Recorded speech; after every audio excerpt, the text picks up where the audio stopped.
You're too naive to manage this wealth. Amanda's words cut through the air as she stood in my living room, her designer purse clutched tightly against her cream blazer.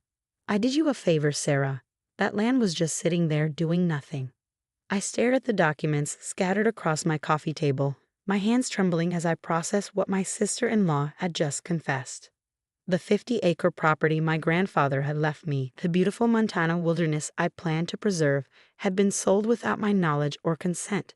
And Amanda, my husband Tom's sister, was standing here acting like she'd done me a service. You forged my signature, I said, picking up one of the papers, my voice steadier than I felt. You actually forged my signature to sell property that wasn't yours. Amanda rolled her eyes, adjusting her perfectly styled blonde hair. Oh please, it's not like you were doing anything with it. Do you know how many developers have been trying to buy that land? $1.5 million is a fantastic offer. I already processed the sale. The casual way she admitted to her crime made my blood boil. I'd never been close to Amanda. She'd made it clear from the day I married Tom that she thought he could do better than a small-town librarian. But this was beyond anything I'd expected, even from her. Where's the money? I asked, though I already suspected the answer. Her smirk told me everything. Being put to better use. I've invested it in some promising ventures. Once they pay off, everyone will thank me. You clearly don't understand how to handle this kind of wealth. I thought about my grandfather's face when he'd shown me that land 5 years ago, just months before he passed. He'd walked me through the pristine forest, pointing out the rare birds nesting in the ancient trees, showing me the crystal-clear stream that cut through the property. This land is special, Sarah, he'd said. It needs someone who'll protect it, not exploit it. He'd chosen me over my more successful cousins because he knew I shared his love for preservation. Now I failed him, let his legacy be stripped away by my greedy sister-in-law. Where's Tom? I asked, realizing my husband was conspicuously absent from this conversation. Oh, don't drag him into this, Amanda waved dismissively. He knows nothing about it, and let's keep it that way. He's always been too soft when it comes to you. I stood up, gathering the papers carefully. You really think I'm just going to let this go? For the first time, I saw a flicker of uncertainty cross Amanda's face. What's done is done, Sarah. The sale's been processed. The developers are already planning their project. You can't stop progress. We'll see about that, I replied, pulling out my phone. Who are you calling? Amanda demanded, her composure cracking slightly. First my lawyer, then the police. Forging documents and selling property fraudulently are serious crimes, Amanda. She stepped forward, her voice dropping to a threatening whisper. You wouldn't dare. Think about what this would do to the family. To Tom, to our parents. I met her gaze steadily. You should have thought about that before you stole my inheritance. I did not steal, she started, but I cut her off. Get out of my house, Amanda. The next time we speak, it'll be through lawyers. She grabbed her purse, her knuckles white with tension. You're making a huge mistake. I was trying to help you. That land was wasted on someone like you. As she stormed out, slamming the door behind her, I sank back onto the couch. My hands were shaking as I dialed my lawyer's number. I'd known Amanda was entitled and manipulative, but this level of betrayal was staggering. The land wasn't just property to me, it was my grandfather's legacy, his final gift. He trusted me to protect it, and somehow, I let him down. But as I listened to the phone ring, I felt a determination settle over me. This wasn't over. Amanda thought I was naive, too soft to fight back. She was about to learn just how wrong she was. My lawyer answered on the third ring. Sarah, what's wrong? I took a deep breath, straightening the papers in front of me. I need your help, David. My sister-in-law just admitted to forging my signature and selling my inherited property, and I want to press charges. The next few hours were a blur of phone calls and documentation. David confirmed my worst fears. The sale had indeed been processed, and the developers were already moving forward with their plans. But he also gave me hope. With proof of forgery and fraud, we could fight this. As night fell, I sat in my darkened living room, waiting for Tom to come home. How would he react? Would he stand by me as I took legal action against his sister? Or would blood prove thicker than marriage? I heard his key in a lock, and my heart raced. This wasn't just about the land anymore. This was about justice, family, and standing up for what's right. Amanda thought she'd gotten away with it, thought I was too weak to fight back. Little did she know, she just started a war she wasn't prepared to win. The next morning, I sat in David's office, watching him review the security footage I'd quietly gathered over the past month. I hadn't been as naive as Amanda assumed.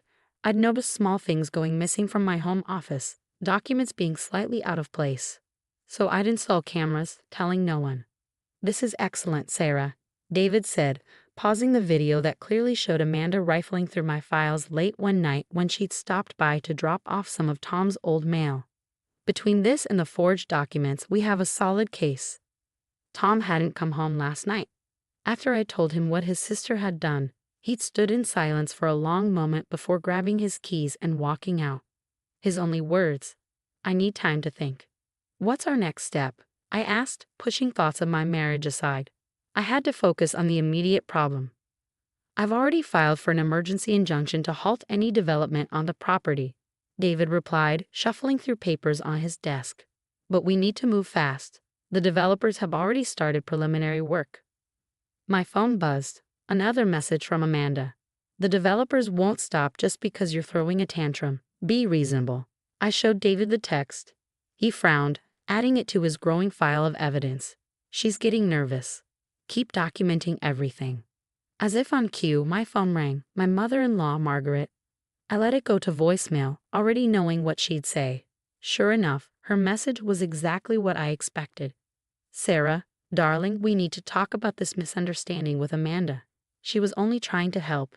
You know how passionate she is about real estate development. Can't we handle this within the family?" I deleted the message. Margaret had always defended her daughter's actions, no matter how outrageous. When Amanda had borrowed my car last year and returned it with a massive dent, Margaret had suggested I should be grateful for the chance to buy a new one. David's assistant knocked on the door. "The detective is here." Detective Torres was a sharp-eyed woman who didn't waste time with pleasantries. She reviewed our evidence, asked pointed questions, and took detailed notes. "We'll need to interview Mrs. Patterson," she said, referring to Amanda. "This level of fraud usually indicates a pattern of behavior. Has she done anything similar before?" I thought about all the small incidents over the years, the borrowed items that were never returned, the misunderstandings about money, the way family heirlooms somehow ended up in her possession. "I should have seen this coming," I admitted. "She's always pushed boundaries, but I never thought she'd go this far." "They rarely start with the big crimes," Torres noted. "They build up to them." As we left the police station, my phone buzzed again. "Tom, can we talk?" We met at our favorite coffee shop, though neither of us ordered anything. Tom looked tired, his usually neat appearance disheveled. "Amanda says she can undo the sale," he said without preamble. "If you drop the charges." I studied my husband's face, the man I'd loved for 8 years. "Do you believe her?" He ran a hand through his hair. "I don't know what to believe anymore. She's my sister, Sarah, my little sister." "And I'm your wife," I replied quietly. "She stole my inheritance, Tom. She forged my signature. She betrayed both of us. She says she was trying to help, that the land was just sitting there, that the development would benefit everyone. It wasn't hers to sell. The land was my grandfather's legacy, and she had no right to take that from me." Tom stared into his empty coffee cup. "What do you want me to do?" "I want you to support me, to stand by me while I fight for what's right." His phone chimed. Probably Amanda or their mother. He didn't check it. "If you press charges," he said slowly, "it will tear the family apart." "Amanda did that when she committed fraud," I pointed out. "I'm just refusing to be her victim." He stood up abruptly. "I need more time." As I watched him leave, I realized something. This wasn't just about the land anymore. This was about every time I stayed quiet to keep the peace, every time I let Amanda's behavior slide to avoid conflict. It was about standing up for myself, even if it meant standing alone. My phone buzzed with a text from Detective Torres. "Got some interesting information about other properties Mrs. Patterson has handled. Can you come in tomorrow?" I smiled grimly. Amanda had always thought she was the clever one, the sophisticated businesswoman, while I was just the quiet librarian who'd married into her family. She was about to learn that quiet didn't mean weak, and that some people were worth crossing. The war she'd started was just beginning, and I was done playing by her rules. Detective Torres spread the documents across her desk, each one revealing another piece of Amanda's carefully constructed facade. Your sister-in-law has been busy, she said, pointing to a series of property transactions. In the past 3 years, she's been involved in at least 5 suspicious sales. But this is the first time she's been careless enough to leave such clear evidence. I studied the papers, recognizing names of other family members and friends. Amanda had apparently made quite a career out of helping people manage their property, always to her own benefit. We're bringing her in for questioning today, Torres continued. Would you like to know something interesting? Those promising ventures she claimed to invest your money in, they don't exist.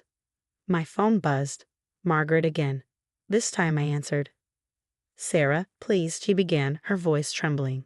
Amanda's being taken to the police station. This is a nightmare. You have to drop the charges. No, Margaret, I replied firmly. I don't. But she's pregnant, Margaret blurted out. Think about your niece or nephew. Would you really send an expecting mother to jail? I felt a cold anger settle over me. Is she really pregnant, Margaret? Or is this another one of her manipulations? The silence on the other end was telling. Later that afternoon, I sat in David's office as he delivered the news. The developers had withdrawn from the project after learning about the fraud investigation. The sale was being reversed. My grandfather's land would be returned to me. But that's not all, David said, a slight smile playing on his lips. Remember how we did a full audit of Amanda's finances? We found your $1.5 million. She never invested it. It's sitting in an offshore account along with money from her other deals. I let out a breath I hadn't realized I'd been holding. So it's over? Almost. Amanda's facing multiple fraud charges. She's trying to negotiate a plea deal, but with the evidence we have. He shrugged. She'll be lucky to avoid jail time. Tom was waiting outside my house when I got home. He looked different, older somehow, but also more resolute. I've been talking to some people, he said as I approached. Other victims of Amanda's help.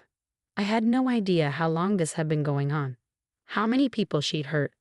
I unlocked the door, letting him follow me inside. I'm sorry, he continued. I should have stood by you from the start. She's my sister. I wanted to believe her. I know, I said softly, but sometimes the people we love aren't who we think they are. The family's in chaos. Mom's still trying to defend her. But Dad, he shook his head. Dad's looking into his own accounts now. Apparently, some of his retirement funds are missing. A week later, I stood on my grandfather's land, breathing in the crisp Montana air. The developers hadn't gotten far, just a few survey markers that could easily be removed. The stream still ran clear, the birds still nested in their ancient trees. My phone buzzed with a news alert. Local woman pleads guilty to multiple counts of fraud. Amanda's perfectly composed mugshot stared back at me. She didn't look so sophisticated now. Tom wrapped an arm around my shoulders. What are you going to do with the land now? I smiled, pulling out the paperwork I'd been working on. I'm turning it into a conservation trust. My grandfather always said this land needed protection. Now it'll have it, legally, permanently. He would be proud, Tom said quietly. You know what the funny thing is? I said, watching a pair of eagles soar overhead. Amanda always thought I was naive because I didn't want to develop this land. She never understood that some things are worth more than money. As we walked back to the car, I received one final text from Margaret. I hope you're happy. You've destroyed our family. I typed back a simple response. No, Margaret. Amanda did that. I just exposed the truth. Tom read the exchange over my shoulder and squeezed my hand. You know what? You're absolutely right. Standing there, with my grandfather's land secure and my husband by my side, I felt at peace. Amanda had thought she could take advantage of my quiet nature, my desire to keep the peace. Instead, she learned a valuable lesson. Sometimes the quiet ones are the most dangerous when crossed. Her betrayal had cost her everything, her freedom, her reputation, her family's trust. Meanwhile, I had everything I needed. My inheritance, my integrity, and the knowledge that sometimes fighting back isn't just an option. It's a responsibility. The truth had won out, and that was worth more than any amount of money Amanda could have stolen.